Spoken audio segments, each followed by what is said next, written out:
Madam Chair, whenever you are ready, you are. Okay. We will call the Admin and Finance Standing Committee meeting to order for Monday, August 24th, 2026. I would move to approve the meeting minutes for August 10th, 2026. I would second that. Okay. All those in favor? Aye. Okay. City Administrator position. We have Gary from Prothman on Zoom. He's here. So, Mayor, would you like to take this away? Gary, go ahead. So I've got him pinned to the thing there. What we've got, and again, given a very busy agenda, I've asked him to take 15 minutes and kind of give us an update on where we are, speak to the process, and at the same time, leave some time within that time window to answer questions from the committee. So Gary, go ahead. Good. Again, my name's Gary Buchanan. I work for Prothman. Retired as HR director for the city of Tacoma a few years ago, and also retired as a captain out of the Navy. I was a pilot for 30 years. And so I handle Eastern Washington, Montana, Idaho, and Eastern Oregon for Prothman on executive searches for the private sector primarily, and also nonprofits. So what I've been doing so far, our entire staff has been doing, is collecting data on Red Lodge information, so we can build a really an amazing profile that we can get out there and actually connect with city administrators throughout the United States. We've been doing that for about 2 weeks, working with Mayor Westwood. And so we've been collecting a lot of great information. With that also, I have been talking with key stakeholders in the community, on the council. I've got others that we're trying to schedule. From those discussions, it is really important for me to get data that I can fill in the blanks from the hard data we're receiving from folks for the profile. It helps me draft questions. It helps me screen resumes. It helps me when I do semifinal interviews and prepare candidates to ultimately meet with all of you going forward to get your next administrator in the position. So today, what I would like to do over the next roughly 15 minutes is ask all of you some questions regarding stakeholders. And so I want to kick this off, if that's all right with you, Mr. Mayor. Go ahead. So I only see one or two of you at one time here, but in your opinion, what is the role of the first administrator for Red Lodge, in your opinions?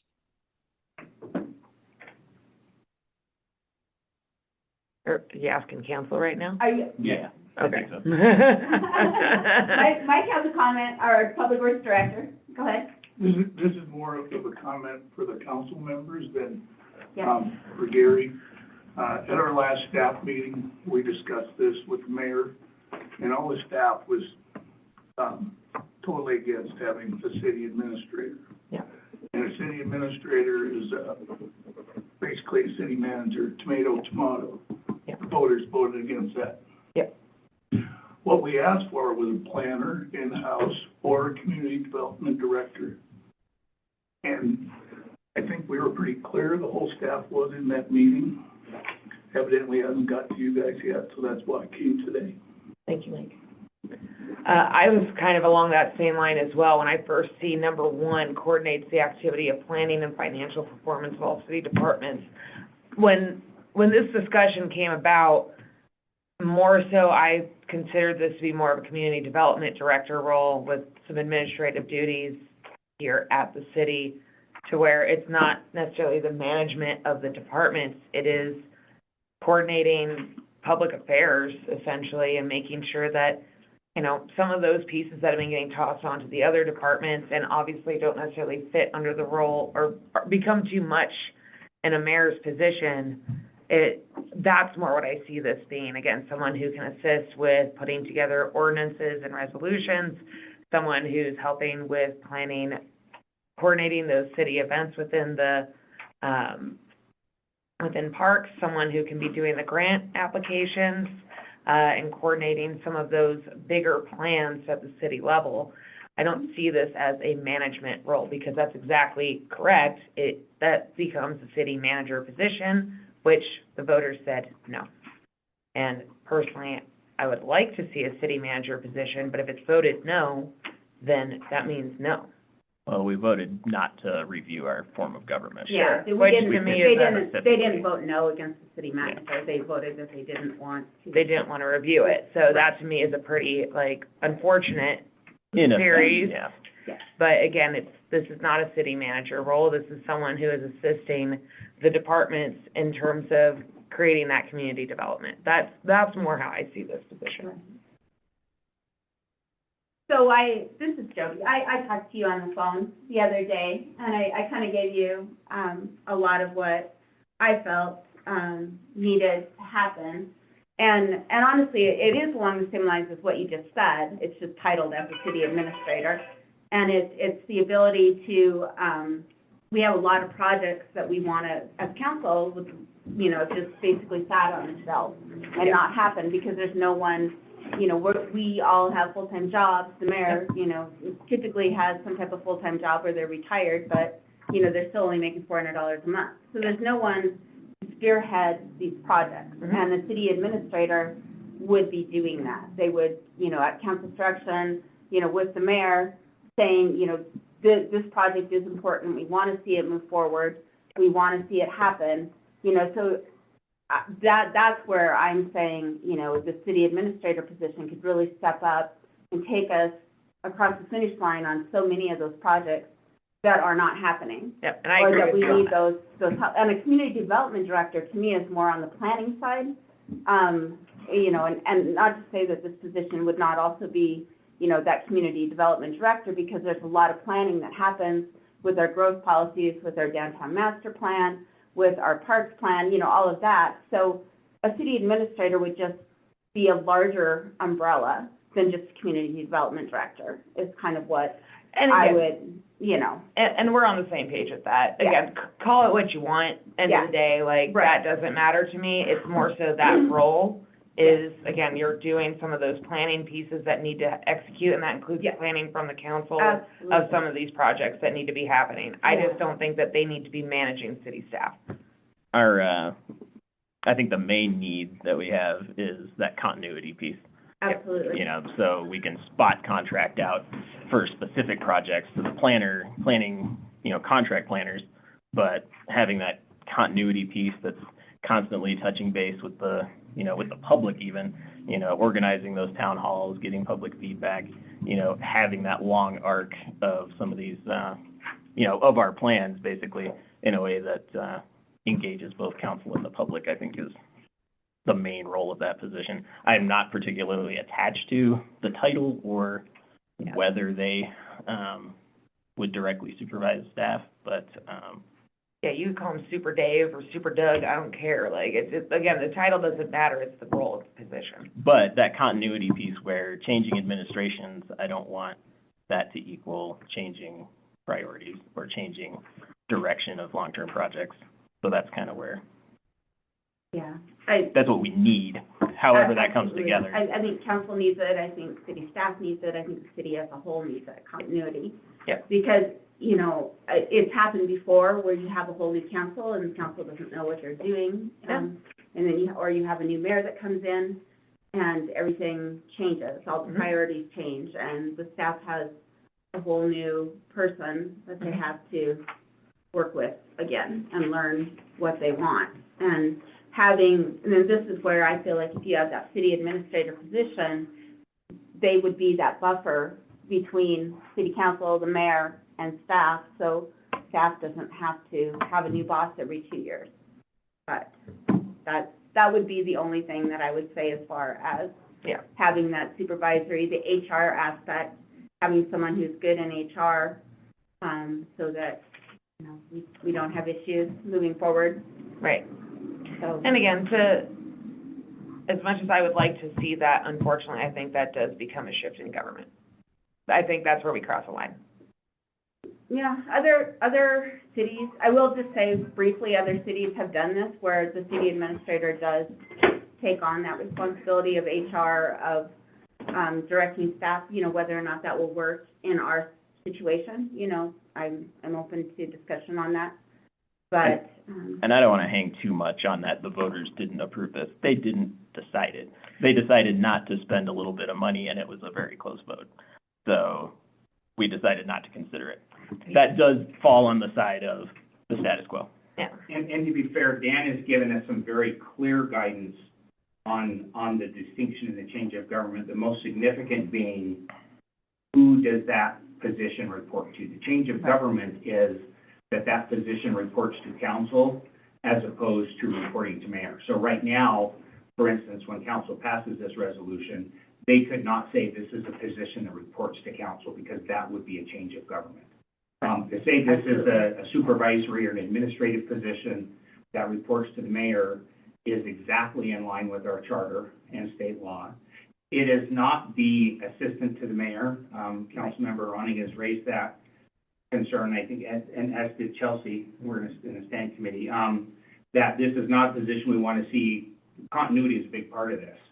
And specifically, Deer Lodge, Laurel, Whitby, Missoula. I mean, Dan gave me a long list of other municipalities with our form of government that do exactly the same position. So the description is, and that's the reason we're bringing the job description to council. And we could designate any new position we wanted to. Council could say, we want a city painter, you know, or a city, you know, so council can designate basically what a new position is. But we've had the conversation with Dan on a couple of different locations, a couple of different occasions of how that ties with our charter. He's indicated it's not a concern at all. Gary, next question? Gary. How's that for a collection of? I'm just curious, who establishes the accountabilities for staff, and who monitors those accountabilities? If there's not a person right on staff that's leading and managing. Right now, that would be the mayor doing a very poor job. Okay. Well, and no Good. mayor is paid to do a good job either. Right, at $400 a month, that's not really probably always the top of their priority list, so. Okay. And then you have if you're really going down to it too, you also have your department heads Right. that are managing their staff. So it's just So- who's in charge of these department heads, which would generally be the mayor working on behalf of the city's interests. Based on the information I've gotten so far, assuming that this position will be the leader of staff, what are some of the leadership qualities all of you would like to see in a leader? Follow the laws and follow the rules. That's a big one. I know. Well, and I'll just reiterate what I said the other day. It would be someone that would create a team atmosphere where staff is invested, staff is aware of future plans. They know what's going on so that they can have buy-in, so that they can actually be part of the process and feel vested in the decisions that are being made. And like Chelsea says, absolutely no HR, no federal law, no state law, you know. Yeah, I'd say just an awareness of those things and a hyper awareness at that level. Yeah. Also just in terms of a leadership role, being able to work with employees and staff as opposed to above them. I think that's a really important piece. Being willing to get your hands a little dirty as needed to help out your team. It's more of a teamship or a team role than a leadership role. Yeah, the person needs to be a good communicator, both with the public in some of these town halls describing these long-term projects and communicating that back to back in between and getting respecting those department heads and getting their Yeah, absolutely. feedback and info. So just kind of being that nexus hub of communication, that's more constant than shifting mayors and councils. And with that, I think it's very important that they can be a neutral convener to seal the work from the Community Foundation. Some Yeah, jargon. absolutely. They have to be non-political. They can't have a preconceived opinion when they walk into something. Other than what's been previously passed. Right, exactly. I mean, they have to be neutral, definitely. I've got a kind of a short timeline here, because I know Dave, the mayor's got quite a few other things on the agenda. What about any major issues? I like to be transparent with my candidates that I present to you. Is there any major issues or challenges confronting the next candidate that I should be aware of? I think that was voiced already. Okay. Short answer, yes. Yes. Yeah. And I think that there is some lack of, I don't know, I don't think necessarily everybody's on the same page with what this role should be. Okay.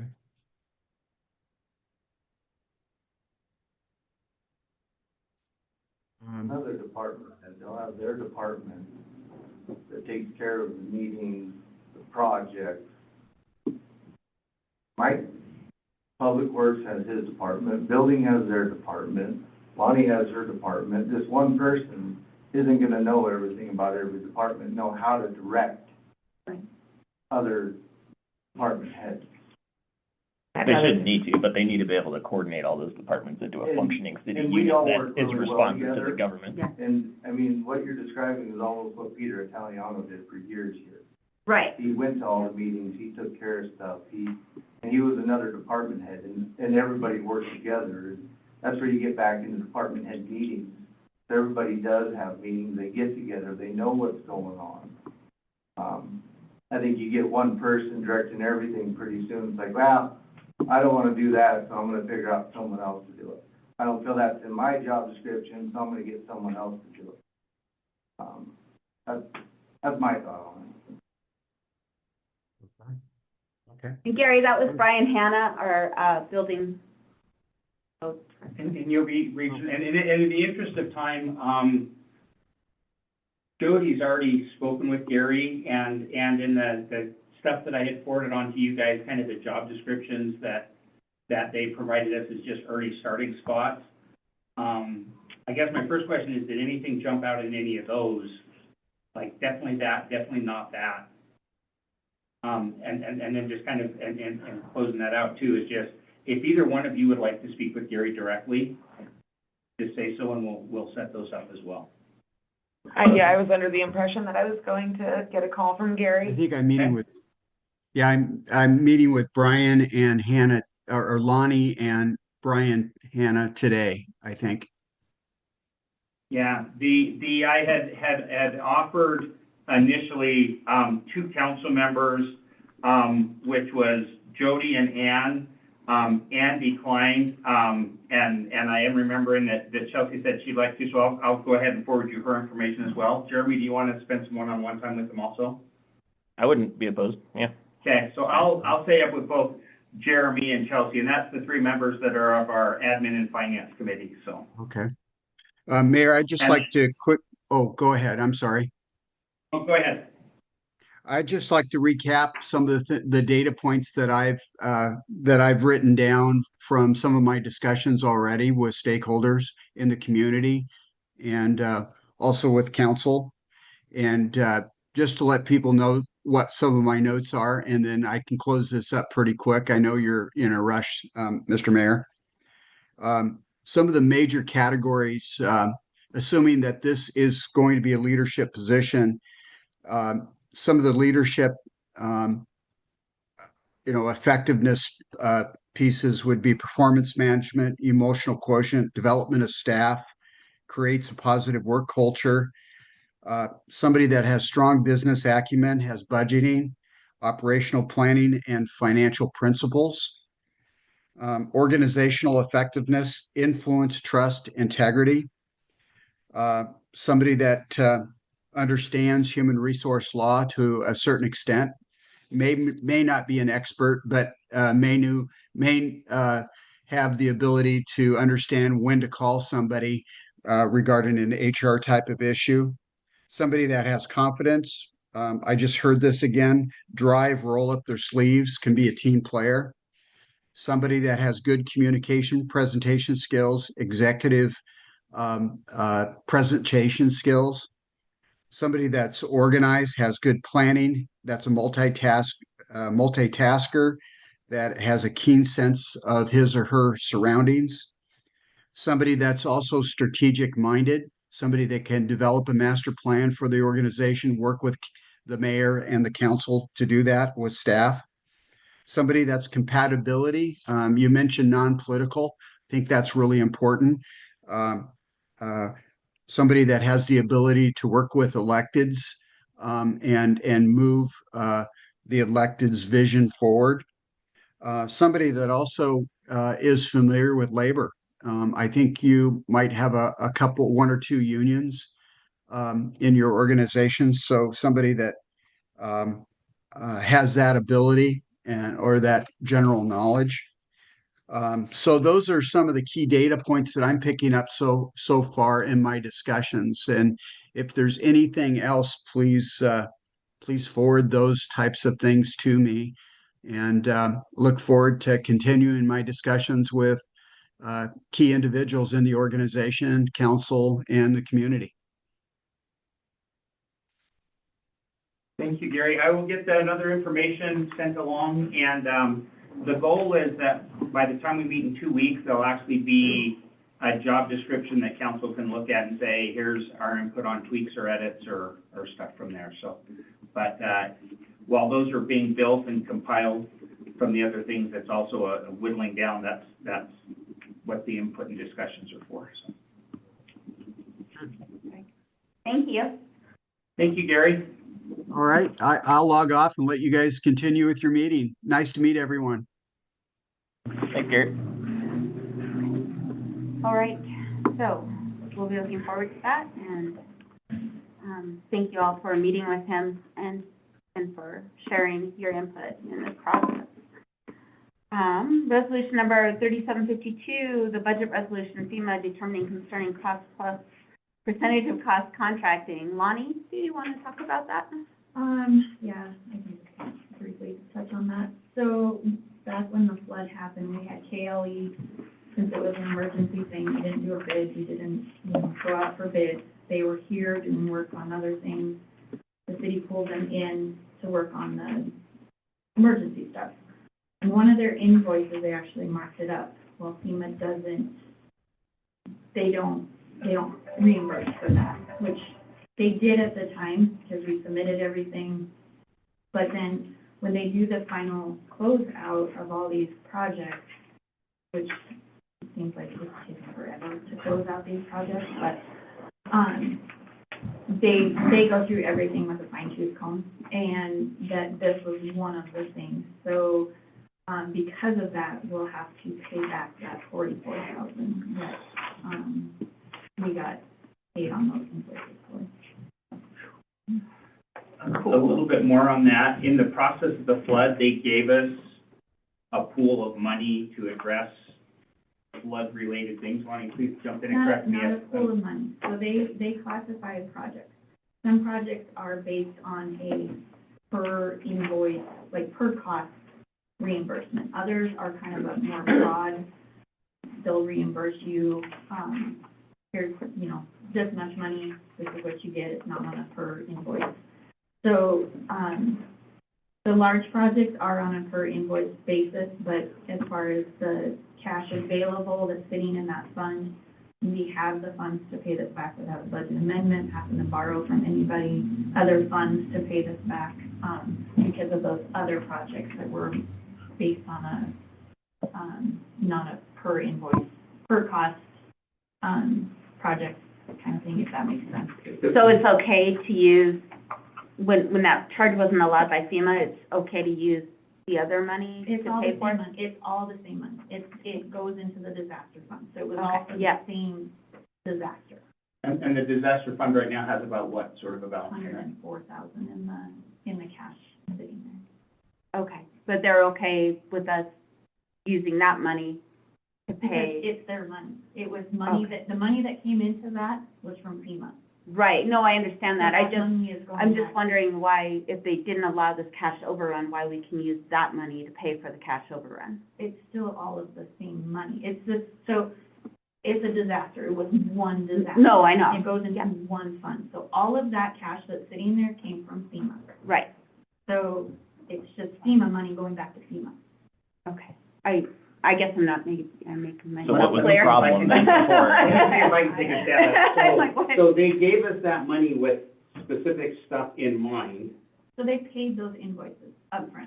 When we submitted them back in 2022. Yeah. They paid those, but when we go to closeout, then they kind of go through, because they want to get towns and cities their money to help them rebuild and stuff. So Right. when they do closeout, things like this happen. We are not the only town that. No, I understand I think that. she's asking Why? where we're paying, I get the Why? why, I get the why. No, I mean, like, why can we use this money for it, but we can't use that money for it, if it's all the same money? What do you mean that money? It's still That's what FEMA, it's still FEMA money. Is there going to come a time in the future where they come back and say, what happened to that money? You ended up giving it back to us for the monies that we said we didn't allow for. No, because it's, all the other projects are closed out. So we are only on our main big ones now. So we have this one that we're closing out, and then our bank stabilization one that's already, in process. So it's money that we've received for all of the projects tied to the one disaster. Chelsea. What's the future biter got back, be it auditors, FEMA, or anybody else? Nothing. This is their audit. This is FEMA's audit, and this is what we have to pay back. They've already done the other projects. There's no other questions, concerns with any of the other projects. Is that what you're talking about? Is it gonna come down to being like, well, we have to pay back even more? I think what Jody is going for is hey, lend me $20, but only give me 10 now, because that way I'll owe you 10 and you'll owe me 10 and we can call it even. And that doesn't work out. Well, no, Chelsea, go ahead, she had a comment, go ahead, and then I understand why they want the money back, be paid for something that they did not approve. Right. I am wondering where that money that we're paying back is coming from. The disaster fund. Okay. Yeah. And that money that's still remaining in the disaster fund is not designated, and it came from FEMA, But in an but it's going undesignated back to way, FEMA. right? So that's my question, is we have this disaster fund, I guess I just want to make sure that wasn't designated for something else, No, because it sounds like all that money was designated for certain things. So, yeah, that's why we created that fund. okay. Because of that. So if there in the future, if there ever is another one, then that fund is used for that. So the FEMA funds can't go into any other fund. Can't go into the general fund, can't be used in the general fund, can't be used for water, Right. sewer. Right. If the disaster money is going back. So we're taking it away from potential future needs that as of yet don't exist. Correct. Okay. And like I said, the way that some of those projects, they categorize them. So, there's so many lingo and stuff with each one of those projects.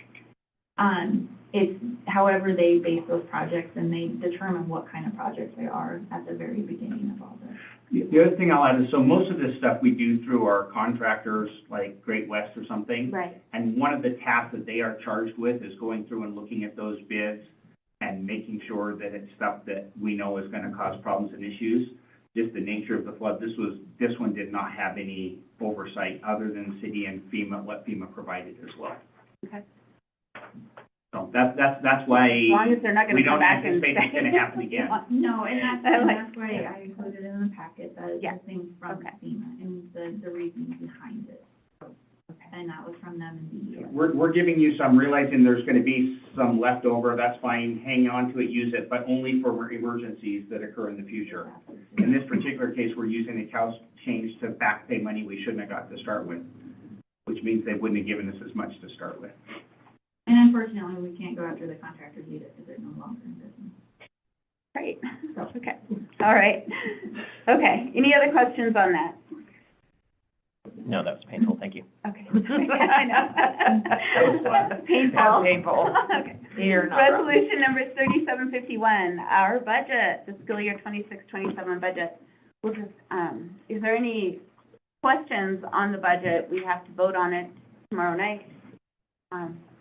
The one thing I will add is that there are 2 copies of the budget in there for kind of input, from council. My specific request is that we are approving, that the motion that is made is approving, the one that has the draft contract amendment in it. That's the budget that they have approved, and while it's not done yet, I'm basically looking at what is the path forward that is the least likely to require a budget amendment. So if that contract failed, we would have to do a budget amendment. But if we say, well, it's not there, let's pass it without it right now, that would also require a budget amendment. I'd rather do what won't require a budget amendment, what's anticipated to not require a budget amendment. And that contract is moving forward? It is moving forward. One of the attorneys involved was out of town on family matters for a couple of weeks and wasn't here, so they're all back and resuming those, finalizing something for us this week. Were there any other changes to the budget since last time that we should know about? Just the separating out the 2. Any other questions on the budget? Anyone? Comments? Okay. I think there will be opportunity for comment tomorrow night as well, if anyone. Yeah, by definition, there's a public comment, and I'm working on doing some edits to the slideshow we have done previously, and I want to update particularly the one slide that Jeremy had put together, kind of showing the impact of mills, and where which we all kind of suspected, which is why we started down the path we did. So. All right, now the thing we've all been waiting for, the joint airport agreement and versus city management of the airport. Mayor Dave, do you want to give us an update on what's transpired the last couple of weeks, or would you like me to do it? No, you do that, but I know Mike had gone to those meetings too, and he Okay, wanted to give perfect. his input. So Yeah, if you were at those meetings, that's great. My understanding is that originally at the last county commissioners meeting, they voted not to approve the joint airport agreement, but then we had a airport board meeting that you were in attendance at. So please, you have the floor. Well, it seems like there's a lot of confusion at the airport board meeting because the commissioners, I believe, if I followed this right, the mayor was there too, they believed that what they were looking at was what had been approved by council and was not just a draft. And they voted to not be a part of that, to let it go. During the course of the meeting, on the airport board meeting, I think they realized that was a draft. So I'm not sure, where did the commissioners leave with that? Did you know? So- I think they were still open. I guess technically, they still voted against it, but there wasn't anything to vote against. I think their position's pretty clear. I don't think they're gonna go for 332 kind of representation, or however it was laid out, or 333. When I first got here, I asked what's the big deal with the airport, being on the board, starting to learn a few things. What I have realized, it's a lot of drama, but also the most important part of that airport, and I think it's important council keeps this foremost in your minds. I mean, what is the most important part of the airport?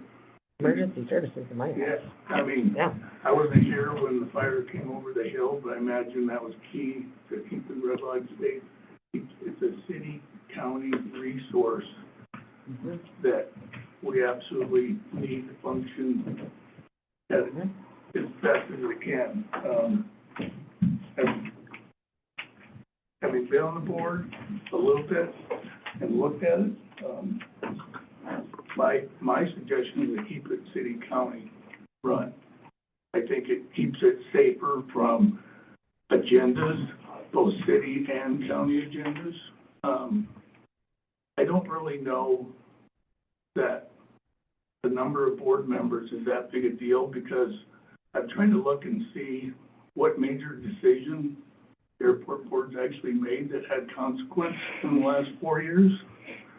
And I'm not sure if I missed it, but where an extra vote would have made a big difference. So I guess my 2 cents is, you know, I think the status quo works pretty good, and it keeps the airport safe and functioning as the tool we need.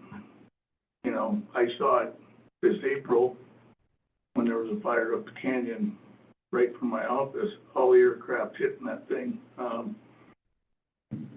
That is what we need to preserve. That's my opinion on it.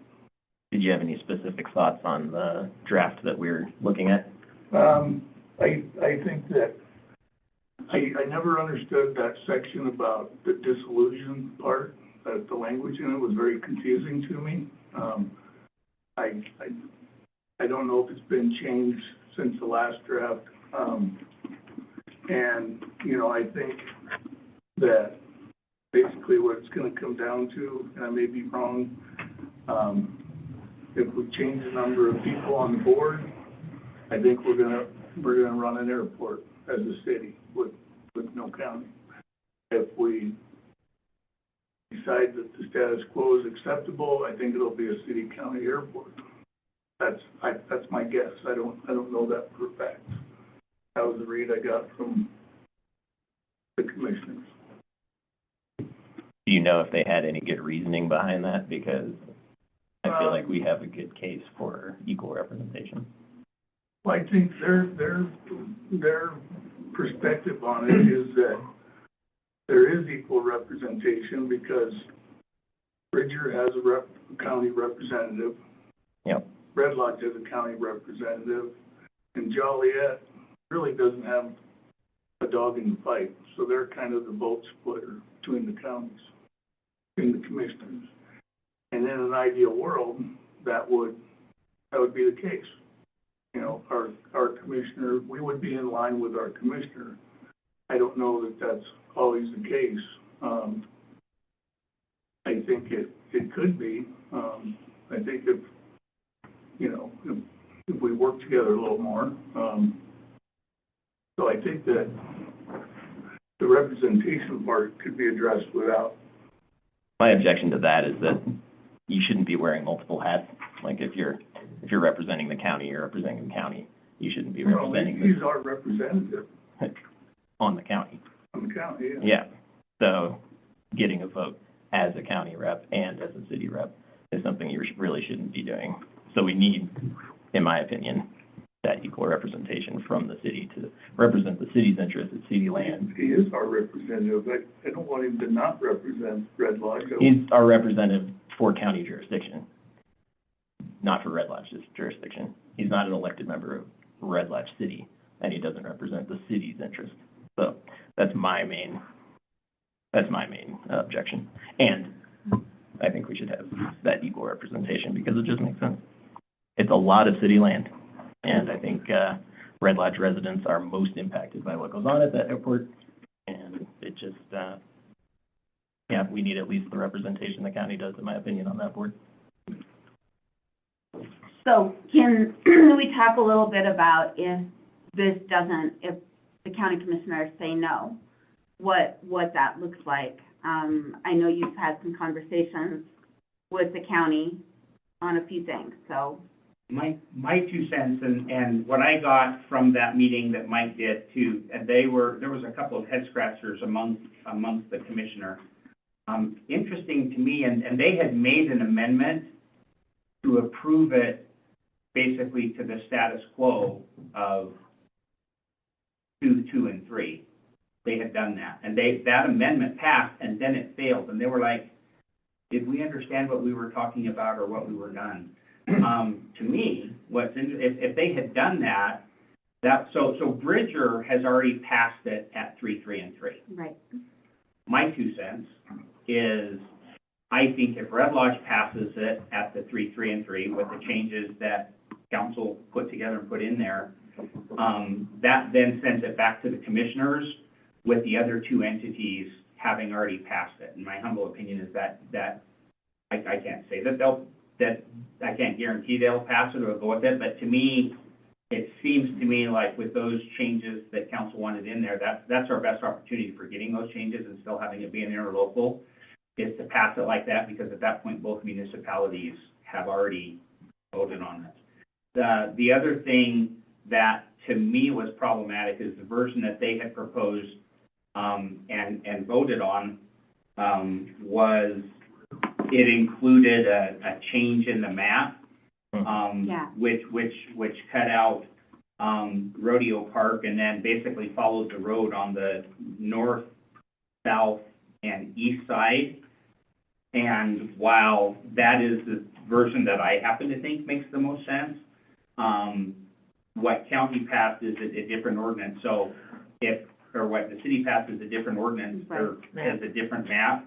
And so I would consider passing it with the amendment of replacing Appendix B or whichever that one is, with the city ordinance. Because that was passed as an ordinance when we designated that. And Jen and Terry and I worked really hard with Steve and Bo and the airport board at that time coming up with that map. And Bo was actually, and Steve were the ones that had presented that the airport board would be willing to give up this and give up that wasn't really needed. And I guess I'm coming from this. Not really okay with this map that they threw in there at all, because the other one has already been decided through ordinance and with a lot of work. Based on what I've heard from council, that is an amendment I would make, is I would replace the appendix with the ordinance map that's there. And I guess I was already coming from the standpoint of thinking, we were managing an airport based on the reports, and I wasn't at that commissioner meeting, but based on the reports I heard from that, I was under the impression we were now back in the airport management business. And then, as they went to that meeting the other day, and I said, I was at that, and listening to that, it was like, what I heard was an opening. And I think that 3, 3, and 3 with that map has at least a 50-50 chance of being here. And ultimately, if the part that to me was interesting is that they said, ultimately, long-term, this is going to be an interlocal board. If we don't, we let Red Lodge manage this for a couple of years, they're going to be coming back in a few years and saying, okay, we want an interlocal. I said, so if you think that's where it ends up, what other than time and stepped on toes, what is the change? And I think what came out is it really wasn't. That was kind of the big. So like I said, I think there's an opening, but I think put the map in that council's already approved. Well, and I'm getting tired of doing all these little amendments in anticipation of and just based on pure speculation. These individual entities, the city, the county, and Bridger, all need to speak in an official, coherent voice, and in order to speak coherently, we need to vote and pass specific things. And Bridger has done that, and so now it's which is great, and I think we should. And then should the county want to change things, then they can make very specific requests or amendments and proposals, and then we can have that conversation. But it needs to be made in an official capacity, not based on speculation of what might be preferable to the other entities. Right. Are you comfortable summarizing all the changes that I was looking to see if I had a quick list available, and I apologize I didn't. But I know like the changes that you guys had kind of compiled and put together. I did note that one of the versions that we had, the version we had at the last council meeting, the numbering was all ski-wumpus, so it was like 3 number ones and blah, blah, blah. That's because you had the wrong one in there. Yeah, that was. The right one was right.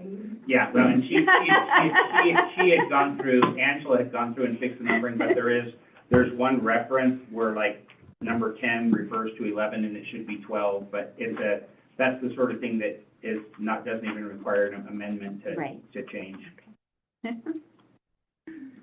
All right, suggestions, feedback, public comment? The only thing I had really a note on, one, again, I'm with Jeremy, I think that's really well put, of just vote on what you agree with, move it forward, going with the map that maintains city property, that's important to me. That was passed by the city ordinance 4 years ago. Yeah. And then the only other piece that I had was under number 7, there is this clause, and this, my apologies on the fact that I was not here for a lot of this. Let me get up to number 7. The parties acknowledge that the then existing joint board under predecessor to this agreement entered into certain leases of the real property subject to the agreement, and all parties ratify and extend all such leases under the terms.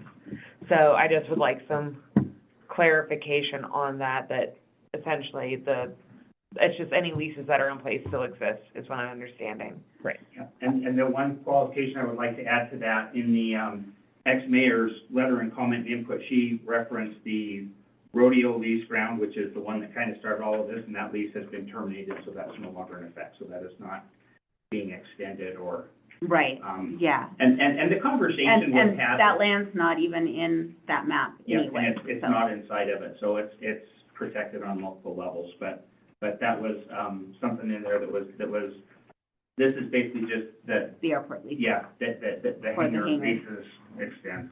Yeah. There are existing contracts, we are acknowledging those contracts exist.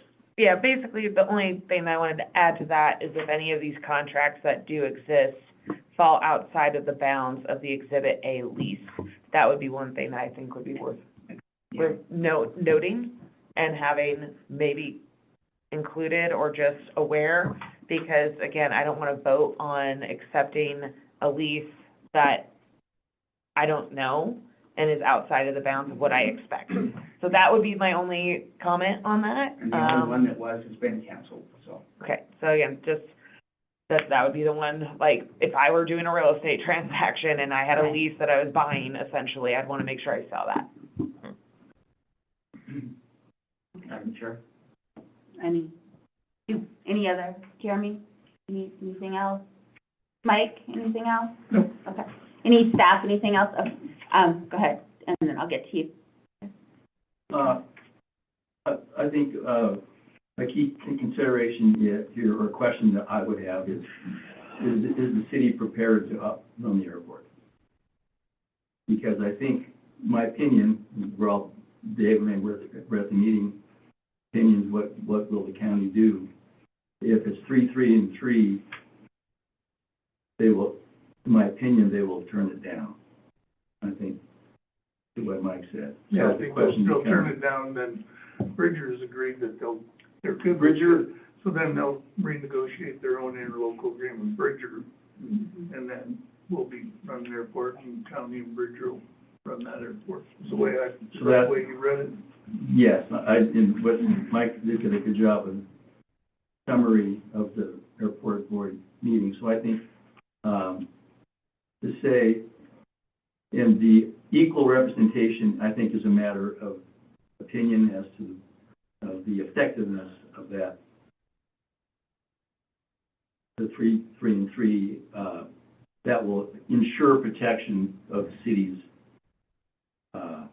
desires in running the airport. 'Cause I think with Mike on the board, the city's interests will be